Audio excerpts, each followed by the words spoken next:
이 시간 주신 말씀을 가지고 내 안에 다시 생명의 불을 지필 때 라는 제목으로 하나님 말씀을 나누겠습니다. 여러분 권태라는 말 들어보셨어요? 권태. 사람 이름은 아니고요. 네. 권태는 관심이 없어지고 시들해져서 생기는 실증이나 게으름을 뜻하는 말이라고 사전적인 의미에서 이야기를 하더라고요. 인생의 권태를 느끼며 하품만 하는 그렇게 따분하고 또 불평하는 사람, 그들이 바로 권태 속에 있는 사람들인데 그들만큼 비참한 사람들이 또 없는 거죠. 그런 말이 있어요. 남녀 사이의 이 애정, 사랑은 유통기한이 있다. 너무 별로 기분 좋지 않은 말이에요. 근데 이러한 유통기한이 있다는 것은 이미 우리가 너무도 익숙하게 들어둔 사실입니다. 연애 기간이 길어지거나 결혼 후 그 관계가 일상이 되어버리면 더 이상 설렘을 느낄 수 없다고 하는 거죠. 연인이나 부부 사이에서나 이야기되던 그 권태기, 그런데 그것이 하나님과의 관계에도 동일하게 적용된다는 사실을 여러분 알고 계세요? 이런 이야기를 하는 거죠. 예전에는 정말 뜨거웠는데, 라떼를 마시는 거예요. 예전에는 정말 뜨거웠는데 하나님을 뜨겁게 사랑하던 기억은 어느새 희미해지고 신앙의 무기력증, 이 영적인 권태에 빠진 사람들의 고백이에요. 예전에는 뜨거웠는데. 문제는 이런 크리스천들이 많다는 데 있습니다. 마치 남녀 간의 사랑처럼 하나님과의 관계 역시 유통기한이 있다고 생각하는 사람들이 있다라는 거예요. 하나님을 향한 열정, 예배를 향한 열정이 점점 차갑게 식어가고 있지만, 그걸 너무도 잘 알고 있지만 어떻게 뜨거웠던 그때로 돌아갈지 모르는 그 상태, 그게 신앙의 권태 속에 있는 사람들입니다. 이 권태는 어쩌면 믿는 크리스천 우리에게 가장 무서운 적일지 모르겠어요. 소리 없이 들어와 포도원을 마구잡이로 헤집는 막 여우처럼, 무심코 넘겼다가 컴퓨터의 모든 시스템을 다 망가뜨려 놓을 만한 그런 치명적인 바이러스처럼 눈에는 보이지 않지만 내 모든 세포와 병들게 하는 암세포처럼 말이죠. 이것이 다른 누군가의 이야기인가? 아니면 나의 이야기는 아닌가? 여러분의 신앙의 권태로부터 안전하십니까? 우리는 사도행전을 통해 약 1년 후에 대장정을 보내면서 한 영혼을 사랑하시는 하나님의 시선을 보았습니다. 하나님이 사랑하신 그 영혼은 병들어 있었고요, 고장나 있었습니다. 하나님은 죄인을 사랑하셨어요. 죄란 무엇인가?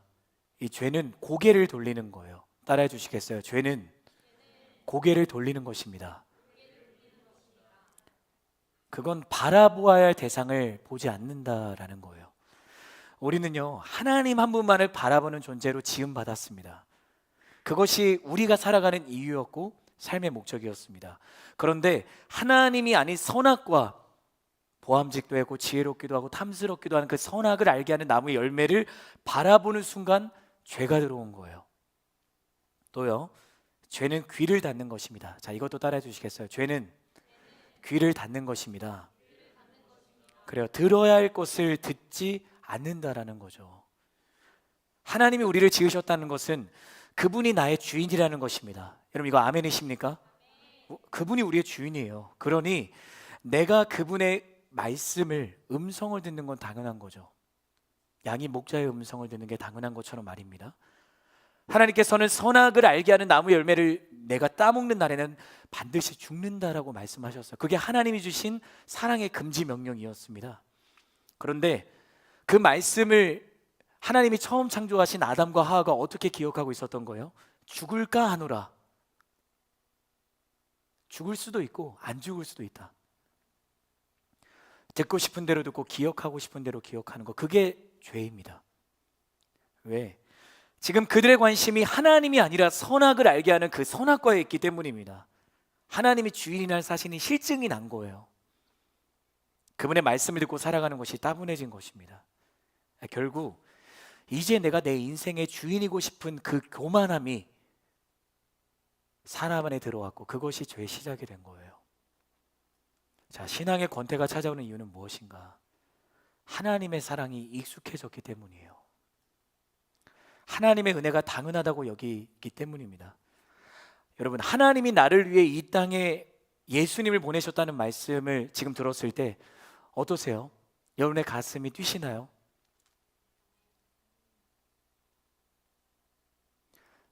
그 말씀이 내 가슴을 떠나서 내 머릿속에 한켠에 그냥 지식으로 깊이 파묻혀 버리는 거.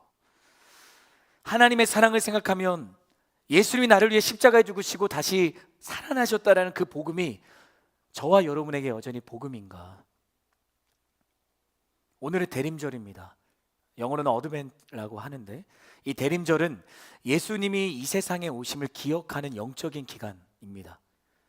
쉽게 말하면 예수님을 기다리는 시간. 그분이 이 땅에 다시 오시겠다고 모든 제자들과 무리들이 보는 가운데 내가 하늘로 올라간 그대로 다시 너희에게 오겠다라고 말씀하셨잖아요. 그 다시 오실 예수님을 기다리는 기간이기도 해요. 그렇다면 여러분에게 오늘부터 시작되는 4주의 대림절의 그 의미는 어떻게 다가옵니까? 나는 예수님이 이 땅에 오셨음을 믿고 있는가? 그분이 오신 이유가 다른 누구 때문이 아니라 나 때문임을 내가 믿고 있는가?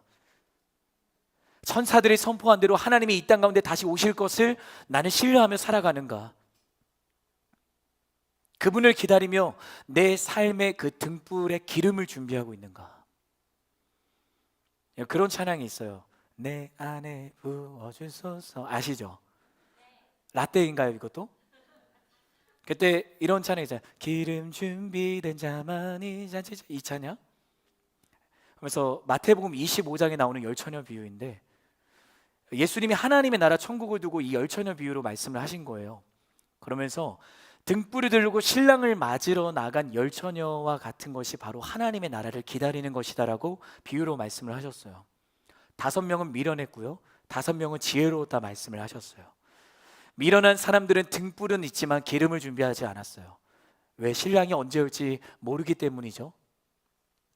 하지만 지혜 있는 사람들은 언제 오든 그릇에 기름을 준비하고 있었어요. 신랑이 오는 것이 지체되자 모두가 기다리다가 잠이 든 거예요. 바로 그때 신랑이 찾아온 거죠.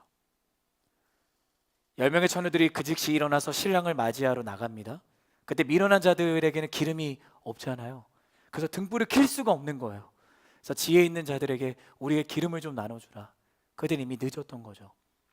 5명의 기름을 준비한 사람들은 신랑과 함께 잔치 자리에 들어가고 문은 닫히고 맙니다.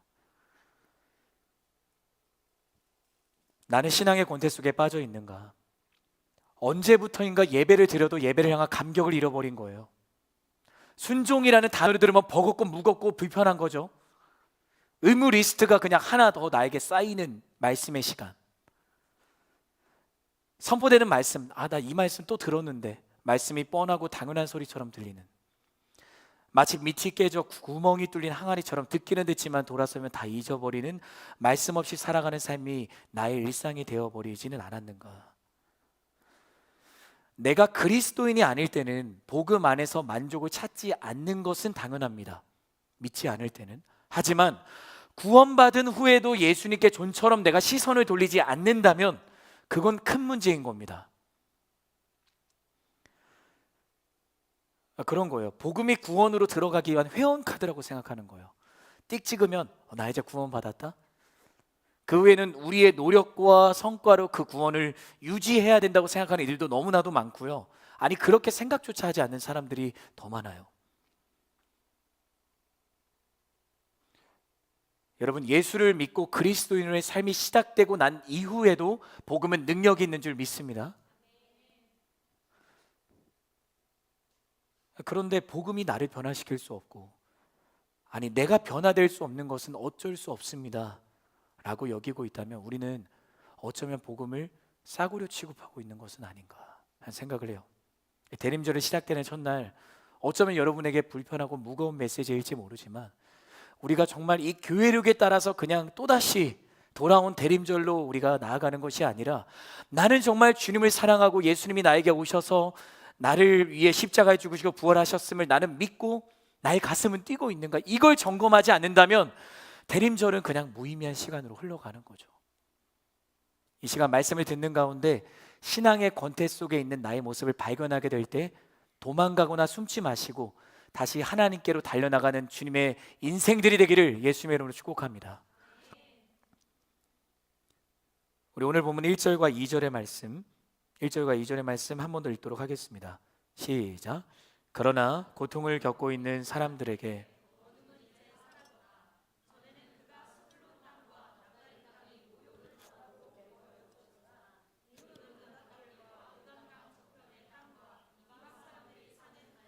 영광스럽게 하셨다.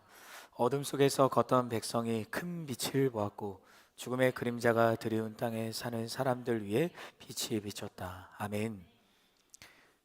오늘 말씀은 하나님이 이사야 선지자를 통해서 말씀하신 예언의 말씀입니다. 이사야는 어둠 속에서 고통당하는 자들에게 빛이 비칠 것이다 라고 선포를 합니다. 여기서 고통을 겪고 있는 사람들은 누구인가? 바로 유다 백성들을 가리키는 것입니다. 왜 그들이 고통을 당하게 되었는가? 하나님은 이사야 7장과 8장에서 이 아람과 북이스라엘 연합군의 공격을 당할 때 하나님께서 하신 약속의 말씀을 기억하지 않고 오히려 아시리아를 붙들었던 유다 백성들을 향해서 경고의 메시지를 날리세요. 그런데 그 메시지를 듣지 않자 하나님은 그 아람과 북이스라엘 연합군으로 그들을 치신 거예요. 하나님께서 하신 경고는 반드시 현실이 됩니다. 가스불에 계속 손을 대려고 하는 아이가 있어요. 이 아이를 보면서 부모는 아이를 두 손으로 안고 말을 하는 거죠. 그거 만지면 안 되는 거야. 만지면 다쳐. 그러나 아이는 말이 끝나기 무섭게 다시 불에 가까이 손을 대는 거예요. 그러자 그 아이를 보고 있는 부모는 어떻게 했을까? 곧장 아이에게 달려가서 그 아이를 붙들고 안 돼. 그러면 다쳐. 몇 차례 경고에도 불구하고 아이는 또다시 언제 그랬냐는 듯 불에 다시 손을 갖다 댑니다. 그걸 보면서 한번 만지고 싶구나. 한번 만져보렴. 뜨겁지 않니? 그렇게 하는 부모가 어디 있어요? 즉시 그 아이를 붙들고 정말 혼을 내는 거죠. 유다 백성들이 바로 이 어린아이와 같았습니다. 죄를 향해 손을 내미는 유다를 하나님은 끌어안으셨고요. 하나님은 죄를 가까이 하지 말라고 경고하셨어요. 그러면 안 돼.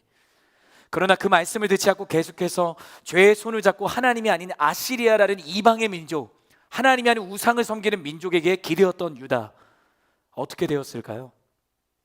하나님 경고하신 말씀 그대로 죄의 어둠 속에 갇혀 고통을 당하게 된 거예요. 여러분 기억하십시오. 말씀은 분명히 살아있습니다.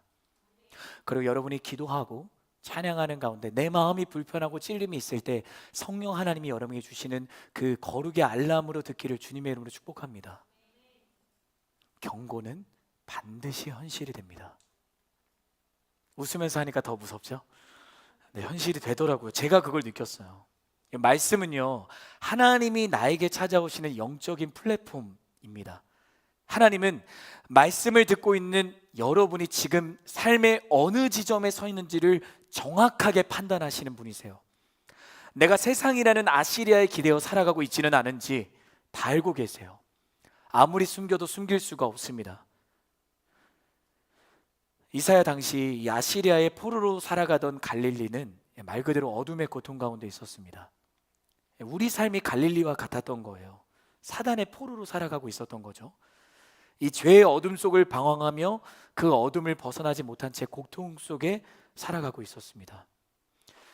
여러분, 우리는 하나님을 떠난 삶은 고통뿐이라는 사실을 반드시 기억해야 합니다. 세상의 다른 모든 것으로도 그 빈자리는 채울 수가 없습니다. 빈자리. 하나님을 떠난 우리가 겪을 수밖에 없는 가장 궁극적인 고통은 빈자리를 느끼는 거예요. 빈자리. 여러분 기억하시기 바랍니다. 하나님만이 바로 그 빈자리를 채우실 수 있는 분입니다. 예수님을 믿는다는 것은 그분을 만난다는 거잖아요. 예수님을 만났다는 것은 그분이 내 안에 사신다는 거잖아요. 죄의 어둠 속에 갇혀있던 내 삶, 내 모든 빈자리가 죄의 어둠으로 가득 차 있었는데 주님이 오시자 어둠이 몰아지고 그 모든 빈자리를 주님이 채워주셨어요. 여러분 이게 구원입니다. 죽어서 가는 나라가 구원이 아니에요. 지금 내가 살아가는 삶 속에 나의 채울 수 없는 빈자리를 주님의 사랑으로 충만하게 채우는 그 삶, 그 삶이 구원입니다. 여러분 구원은요 채울 수 없었던 나의 빈자리를 예수님이 가득 채우신 것입니다. 따라해 주세요. 구원은 채울 수 없었던 나의 빈자리를 예수님이 가득 채우신 것입니다. 제가 결혼한 지 이제 3년이 넘어가요. 네. 그래도 감사하게 결혼을 해주셨어요. 근데 이제 제가 집에 갔을 때 가끔 아내가 이제 외출을 하신 경우가 있거든요. 그럴 때 집이 너무 허전하더라고요. 아내가 다 모든 가구와 모든 것들이 다 있는데 아내가 없으면 그렇게 허전할 수가 없어요. 여러분의 마음의 집은 어떠세요? 여러분 마음에 예수님 계십니까? 예수님의 사랑에 온기로 가득 차 계세요? 아니면 예수님 없는 허전함으로 가득 차 있으십니까? 왜 외로움이 찾아오는가? 우리 모두의 문제죠. 왜 외로움이 찾아오는가? 예수님 계셔야 할 자리에 다른 것이 꿰차고 있기 때문입니다. 왜 혼자라고 느껴지는가? 예수님이 언제나 나와 함께 하신다는 말씀을 향한 신뢰가 무너졌기 때문입니다. 우울은 무엇인가? 기쁨이 사라진 상태가 우울이죠. 감사를 잃어버릴 때 우울이 찾아오는 거예요. 그래서 존 파이퍼 목사님은 신앙이란 날마다 기뻐하고 또 기뻐하는 것, 하나님을 즐거워하는 것이 신앙이다. 크리스천은 날마다 기뻐하는 삶을 살아가는 겁니다. 그냥 단순히 막 확 웃는 그런 기쁨이 아니라 설령 나의 삶이 하나님께서 함께 하시지 않는 그런 어려운 태풍 속에 살아가는 현실일지라도 그럼에도 내가 주님을 바라볼 때 주님의 기쁨이 나의 기쁨이 되는 삶, 그 삶이 저와 여러분의 삶이 되기를 주님의 이름으로 축복합니다. 왜 감사할까요? 하나님이 나를 사랑해 주셨잖아요. 여러분 이것이 감사하시기를 바랍니다. 하나님이 나에게 생명을 주셨잖아요. 자신이 가장 사랑하는 예수님을 포기하시고 우리를 얻으셨는데 그 사랑이 어떻게 감사하지 않을 수 있습니까? 제가 뭐 하나를 준비를 했어요. 꽃이거든요. 근데 이거 좋아해요, 좋아. 자, 근데 이게 이제 10,000원이라고 해봅시다. 그럼 여러분 이게 10,000원이면 이제 사겠죠, 그죠? 근데 제가 이거를 이제 이렇게 한다고 생각을 해보세요. 이거 좋아해요. 제가 그렇게 나쁜 사람은 아닙니다. 자, 이렇게 했어요. 자, 이거를 10,000원 주고 살 사람이 있나요? 자, 여러분 똑같은 거잖아요. 꽃 사세요.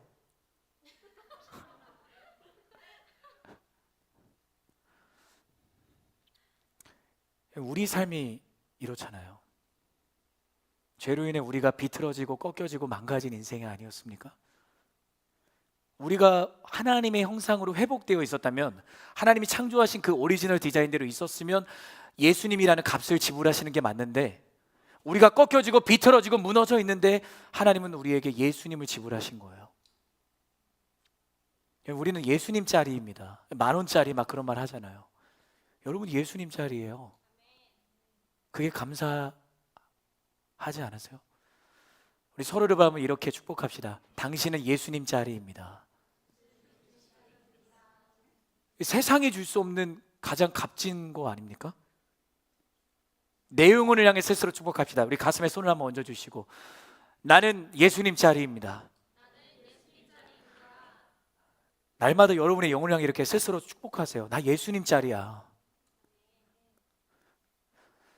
어떻게 신앙의 권태를 벗어날 수 있는가? 방법은 오직 하나입니다. 예수님을 다시 신뢰하는 것입니다. 여러분 쉬운 회복은 없어요. 우리가 작은 예수로 살아가야지 쉬운 예수는 없어요. 내가 예수님을 사랑하고 믿는다고 하면서 쉬운 예수, 쉬운 순종 없습니다. 근데 우리는 그걸 원하죠. 바쁘니까, 할 게 많으니까 주님을 잠시 마음의 서랍에 집어넣는 거예요. 그러다 나중에 먼지를 훅 털고 그제서야 내가 문제가 생기고 어려울 때 주님 도와주세요. 기도가 안 될 때 나는 너무도 쉽게 입을 닫아버리지는 않는가? 아, 오늘은 기도가 안 되네. 오늘 기도할 기분이 아니다. 그러니까 다음에 기도하자. 아, 오늘은 그냥 한번 듣자. 아, 밴드 잘 치네. 아, 너무 좋다. 그리고 집에 가는. 기도하고 싶을 때 기도하자. 여러분, 크리스천에게 기도는 숨을 쉬는 거예요. 그런 사람 있나요? 오늘은 숨 쉴 기분이 아니니까 다음에 쉬자. 숨 쉬고 싶을 때 쉬면 되지. 죽는 거죠.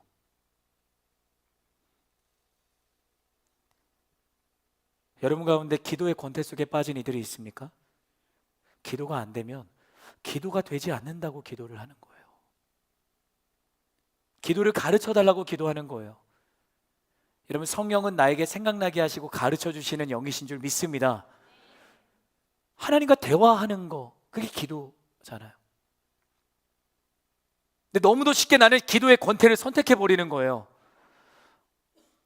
너무나도 단양하게 나는 찬양의 권태를 그냥 냅두는 거예요. 다음 주도 예배가 있으니까 나에게 주의를 해주는 그 뜨거운 예배만을 기다리는 거예요. 내년에도 대림절이 있으니까. 사랑하는 여러분, 우리가 광야를 유리하는 이런 이스라엘 백성들을 기억하기를 바라요. 하나님은요, 그들을 구름 기둥과 불 기둥으로 지키셨고, 그들이 배고플 때 만나와 메추라기를 주시고, 목마를 때 바위를 쳐서 샘이 솟아나게 하셨어요. 그런데 그들은 하나님의 은혜를 기억하지 않았습니다. 당연하다고 여겼죠. 신앙의 권태 속에 빠져있는 이들은 이렇게 이야기를 합니다. 내가 아무리 죄 지어도 하나님 어차피 용서하실 텐데, 그분은 어차피 나를 사랑하시는데 내가 조금 죄 지은다고 무슨 일이 일어나는가? 내가 기도하지 않아도 예수님 바보, 제가 뭐 어떻게 지금 됐나요? 그런 생각을 하는 거죠. 내가 하나님을 믿지 않고 하나님을 신뢰하지 않아도 아무런 일이 일어나지 않으니까 그냥 내가 신앙의 권태 속에 빠져 있는 거예요.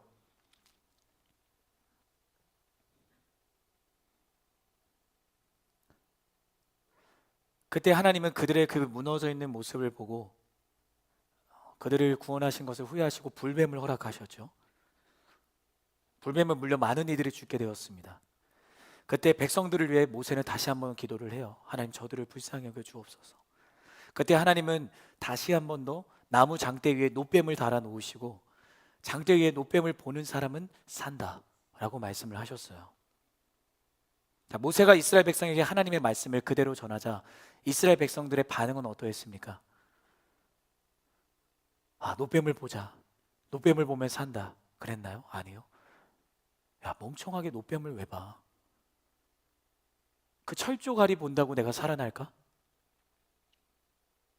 끝까지 노뱀을 바라보지 않고 고집 피우던 사람들은 다 죽었습니다. 그러나 죽어가면서 그래도 고개를 들고 노뱀을 바라본 사람들, 의심하다가 그래도 하나님 말씀 내가 믿어보겠다라고 고개를 들었던 사람들은 살았어요. 믿음 무너질 수 있어요. 믿음 무너지는 거 당연합니다. 우리 그렇게 연약한 존재이니까. 하지만 신앙의 열정이 꺼져가고 신앙의 권태 속에 빠져 있을 때 내가 그 자리에 매몰되어 있는 것이 아니라 나무 위에 달리신 예수님을 바라봐야 되는 겁니다. 내가 왜 신앙의 권태 속에서 벗어나지 못하는가? 왜 그때뿐인가? 주님을 바라보도 나에게 어떤 변화가 있겠는가? 주님을 바라본다 나에게 어떠한 변화와 기적이 있을 수 있겠는가? 끝까지 고집 피우기 때문이에요. 끝까지. 여러분 기억합시다. 예수님을 따르는 게 마치 나무 위에 달린 노뱀을 바라보는 것처럼 세상은 멍청하다고 해요. 예수님 없이 사는 길이 넓고 편하다고 말을 합니다. 그러나 여러분, 그 길 끝에는 영원한 죽음과 멸망뿐입니다. 예수님 따르는 길은 좁고 힘듭니다. 그러나 그 길 끝에는 평안과 영원한 생명이 있습니다. 여러분에게 도전합니다. 끝까지 예수님 따르는 인생이 되기를 바랍니다. 힘들어도 좋은 선택을 하길 바랍니다. 힘들어도 옳은 선택을 하는 여러분이 되기를 주님의 이름으로 축복합니다. 그 선택만이 우리를 살리는 거예요. 그걸 오늘 이사야 선지자가 얘기를 하는 겁니다. 우리 3절의 말씀, 이어지는 3절의 말씀 함께 읽겠습니다. 시작. 주께서 이 백성을 번성케 하셨고 기쁨을 키워주셨습니다.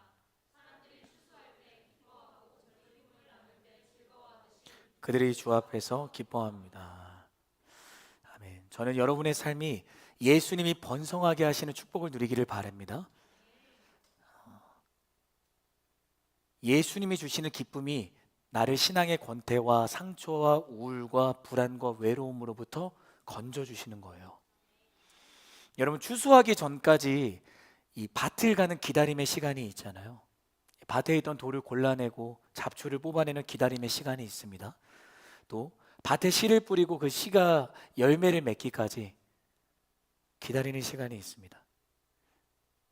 기다리는 것이 힘들지만, 그러나 그 모든 기다림이 지나고 추수의 때가 오면 열매를 맺는 기쁨을 누릴 수 있는 겁니다.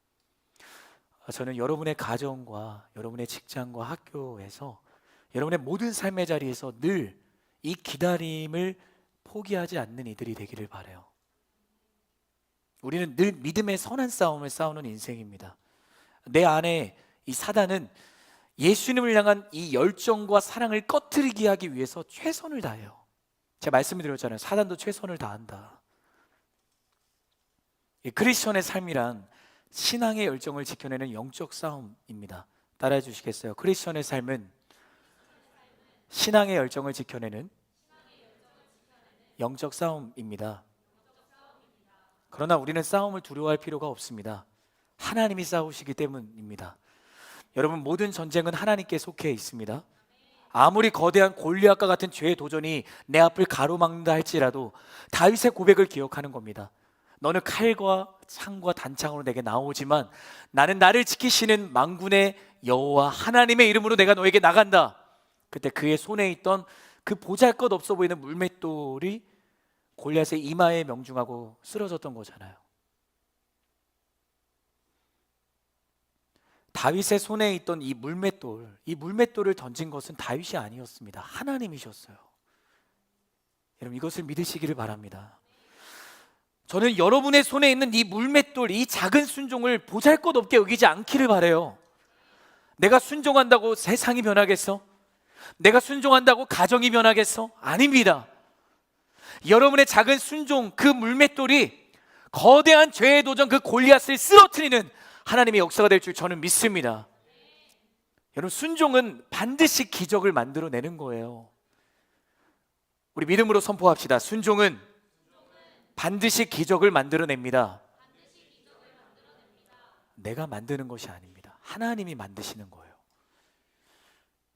오늘도 예배의 자리에 서 있는 우리는 내 손에 있는 작은 물맷돌을 세상을 향해, 나의 가정을 향해, 일터를 향해, 캠퍼스를 향해 던지는 겁니다. 나를 비웃고 멍청하다 여기는 사람들의 시선과 반응 있지 않아요? 그럼에도 우리는 순종을 선택하는 거예요. 모두가 불평 선택해도 나는 감사를 선택하는 거예요. 기쁨을 선택하는 거예요. 그때 여러분이 선택한 그 순종이 여러분이 서 있는 삶의 자리를 변화시킬 것입니다. 4절의 말씀도 여러분이 읽어주세요. 시작.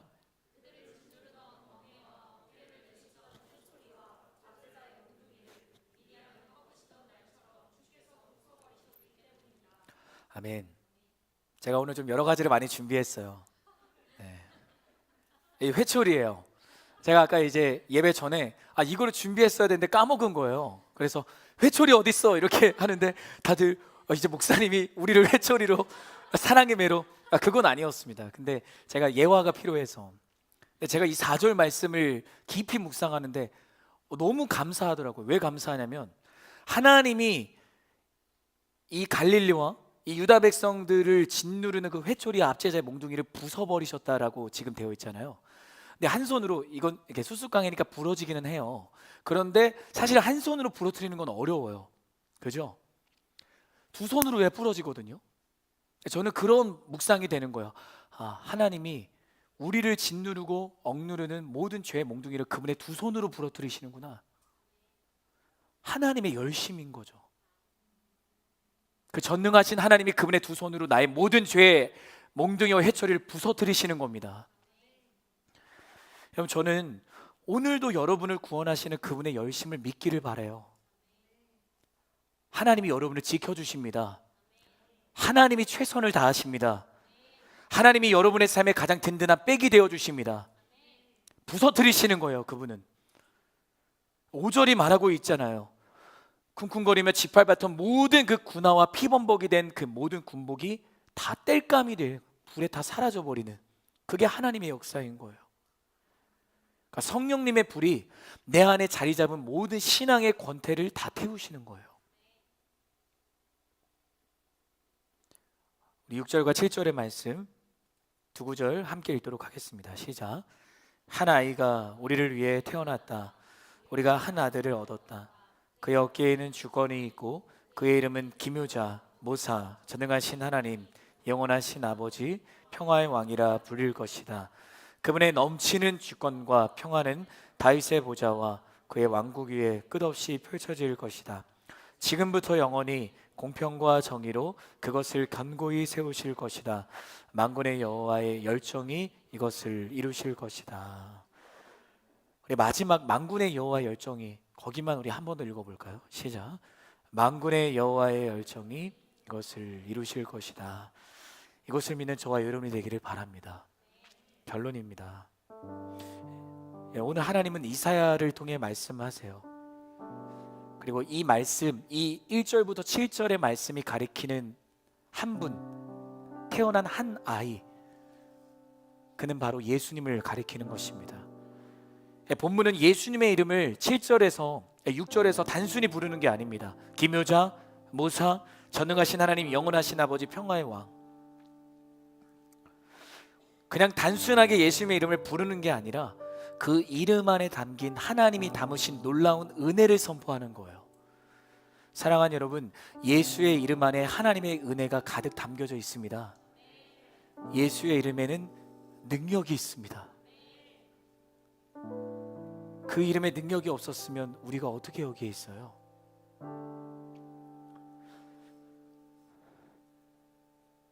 이사야가 선포합니다. 그의 이름은 기묘자 모사. 이 기묘자 모사는 같이 연결되어 있는 단어예요.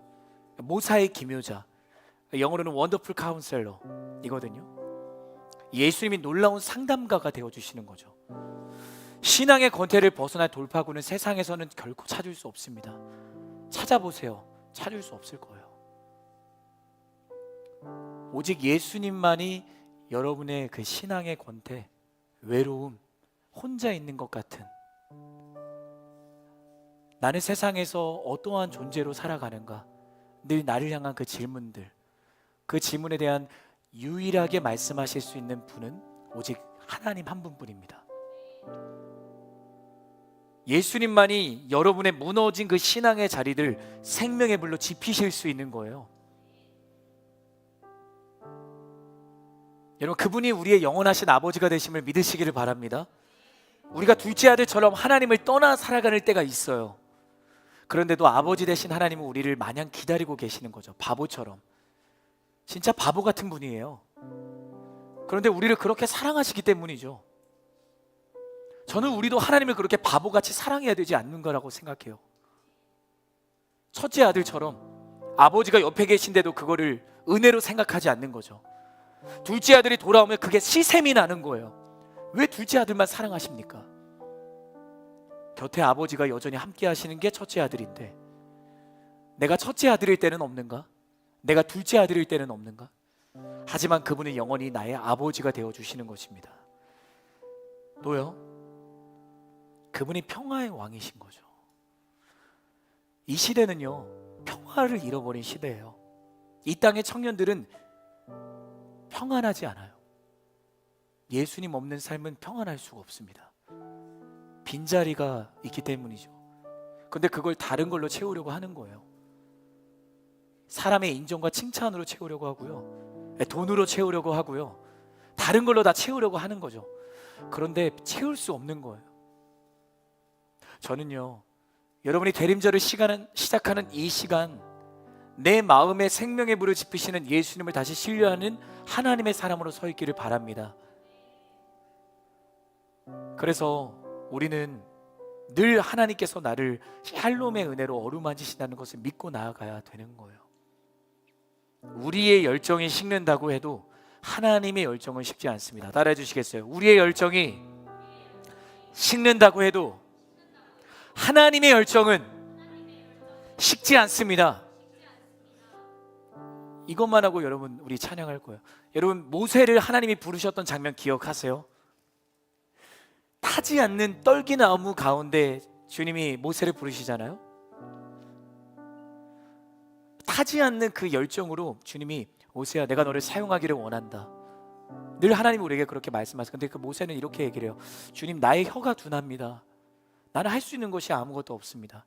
근데 여전히 가시떨기 나무는 타지 않아요. 계속 타올라요.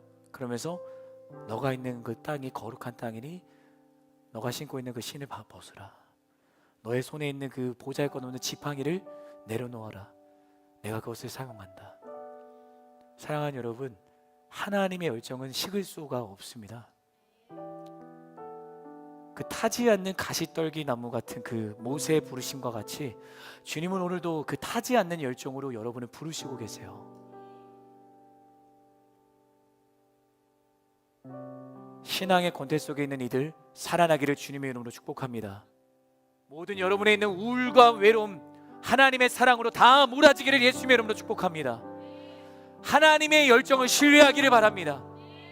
그 열정으로 오신 예수님을 믿기를 바랍니다. 그러한 이들이 사랑하는 저와 여러분이 되기를 주님의 이름으로 축복합니다. 우리 시간 함께 찬양하기를 원합니다. 찬양할 때 그 예수의 이름을 선포하고 주님 내가 믿고 살아가겠습니다라고 결단한 이들은 자리에서 함께 일어나서 우리 주님을 찬양하며 나아가겠습니다.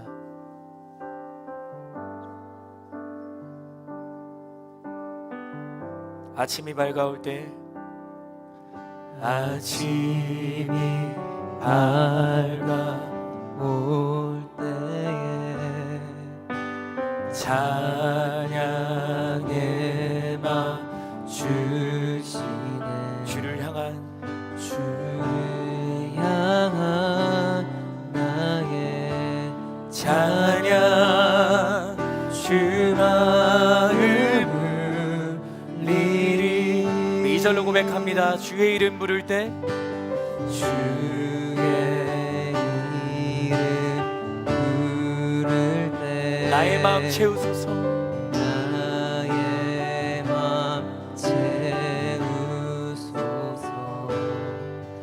내 삶을 주께 드리며 주 이름 높이 고백합니다. 그 이름 강하고 견고한 성문 그 이름 나의 피난처 되시네. 그 이름 구원의 능력 되시니 온 열방이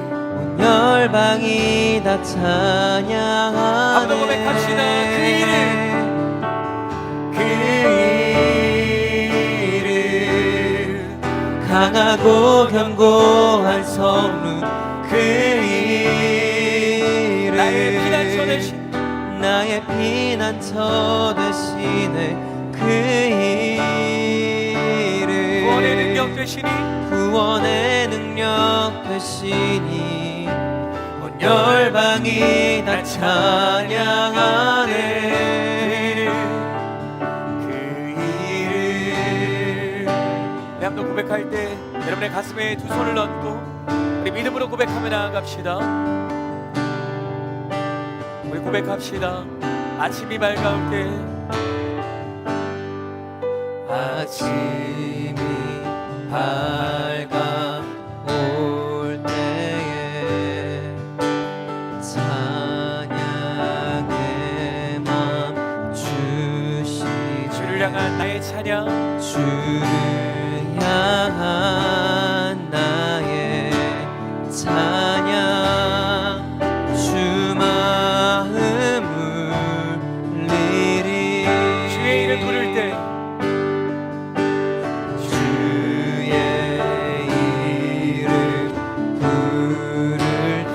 나의 마음을 채워주옵소서. 나의 마음 채우소서. 우리의 삶을 주께 드립니다.